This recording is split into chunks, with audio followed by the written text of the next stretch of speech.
कभी कभी जब शब्द कम पड़ जाते हैं तो खामोशी भी बोल उठती हैं। जयपुर के वैशाली नगर की सड़कों पर कुछ युवा बिना नारे लगाते एक गहरी चेतावनी छोड़ते नजर आए। पीपल का पेड़ जो सदियों से जीवन और पर्यावरण का प्रतीक रहा है, आज वही इंसान और प्रकृति के बीच एक आखिरी संवाद की वजह बन रहा है। इन युवाओं के चेहरों पर मुखौटे थे, लेकिन संदेश बिल्कुल साफ था।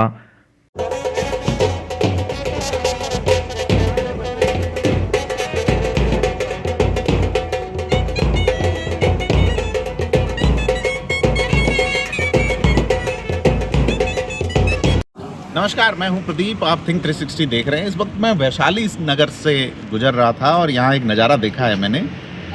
रोका है इन लोगों को। युवा हैं, जयपुर के कुछ युवा जो एक ठेले पे प्लास्टिक वेस्ट को लेके निकल रहे हैं। ये वो प्लास्टिक वेस्ट है जो इन बच्चों ने निकाला है पीपल पेड़ से, और इनके हाथों में लिखी तख्तियाँ आप देखेंगे तो उसमें कई तरह के मैसेजेस हैं। इन तख्तियों में लिखा गया है पीपल और पीपल, यानी कि भारत के लोग और ये जो पर्यावरण है, इन दोनों को जोड़ते हुए बहुत अच्छा मैसेज दिया है। बहुत सारी तख्तियाँ हैं, बहुत सारी बातें हैं। क्या कुछ है इसके पीछे का मैसेज, इस पर बात करेंगे।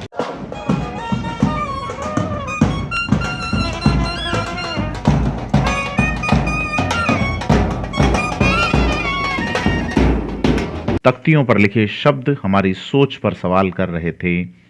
बैंड बाजों की धुनों के बीच प्लास्टिक से भरा एक ठेला आगे बढ़ता रहा, मानो हमारी लापरवाही का बोझ खुद चलकर हमें आईना दिखा रहा हो।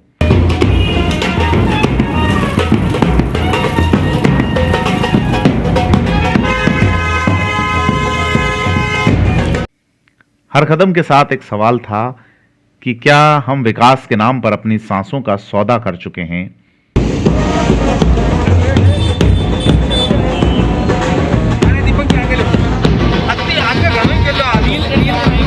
तो आपका नाम बताइए सर, क्या पहचान है और ये क्या इवेंट कर रहे हैं आप? भारत के लोग हैं जी। तो क्या है, क्यों है प्लास्टिकवादी, और ये पूरा आपका जो ये एक आयोजन है, इसको लेके आप क्या कहेंगे? देखा तो मुझे थोड़ा अनूठा लगा, इसलिए आपको रोका। आयोजन हमारा सिर्फ इतना ही है कि पीपल का जो पेड़ है जी, उस पर यह मान्यता बनी हुई है कि घर में अगर कोई मूर्ति खंडित हो जाए या पाठ पूजा करते समय जो भी चीज़ जो बच रही है या पाठ पूजा होने के बाद में जो भी वस्तुएं बचती है वो हमें पीपल को अर्पित करनी चाहिए। देखिए, पुराने समय के अंदर प्लास्टिक नहीं था तो यह नियम जो था वो मान्य भी था और वैध भी था।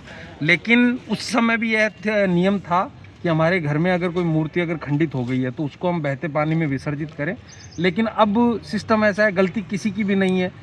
सिस्टम ऐसा है कि लोगों के पास में समय नहीं है यह सोचने को भी कि अब पीपल पर जो हम चढ़ा रहे हैं वो उसमें कितना प्लास्टिक है, कितनी वो चीज़ें हैं जो पीपल को नुकसान नहीं करेगी। हम समय के अभाव में, सोच समझ के अभाव में हर कुछ जो भी हमारे हाथ में आ रहा है वो हम पीपल को चढ़ा दे रहे हैं। सर ये बताइए कि ये बैंड बाजे वगैरह का क्या, क्यों जुड़ा रहे हैं? अच्छा तो ये थोड़ा यूनिक लगा जिस तरह से आप लिख रहे हैं कि ये वो कचरा है जो आप पीपल पे चढ़ा रहे हैं और ये वापस ईश्वर आपको इसी कचरे के रूप में देगा, ऐसा कहना चाह रहे हैं आप मैसेज? मैं तो कुछ भी नहीं कहना चाह रहा। हम तो सिर्फ इतना कहना चाह रहे हैं कि अगर प्लास्टिक भी डाल रहे हो तो मन से डालो जी, और श्रद्धा भाव के साथ डालो। जितनी तबीयत है, जितनी आपकी श्रद्धा है, उस हिसाब से पीपल की जड़ों में जो है पीपल पर प्लास्टिक जो है वो चढ़ाए। केवल प्लास्टिक पीपल की बात कर रहे हैं या तमाम आप चीज़ों की पर?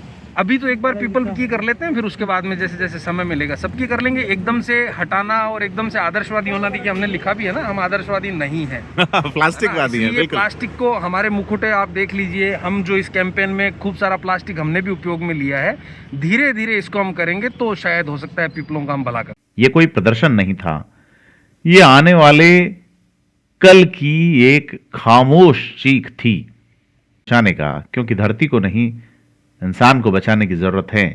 धरती रहेगी, आप और हम रहेंगे या नहीं, ये बड़ा सवाल है।